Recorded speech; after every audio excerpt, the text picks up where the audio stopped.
সরাসরি আরটিএনসি বিলিন্ডারে ধনিয়া কীভাবে ভাঙাতে হয় সেটা আপনাদেরকে দেখানো হচ্ছে। আপনারা দেখতে পাচ্ছেন এটা ফিনিশিংটা কেমন হচ্ছে, এবং এটা তেজপাতা অধিক বেশি দেওয়া আছে, যেটা বড় 20 ইঞ্চি মেশিনে ভাঙাতে গেলেই কষ্ট হয়ে যায়। এটা সাথে 2 হর্সের মোটর রয়েছে।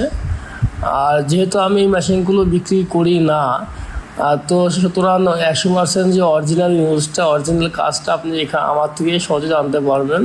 তবে হ্যাঁ, এই মেশিনে হলুদ ভাঙাতে গেলে অনেক ঝামেলা পোয়াতেও হয়, কারণ হলুদ এই চাকির সঙ্গে লেগে থাকে, ঝামেলা হয়, কিন্তু হলুদ ভাঙানো যাবে না।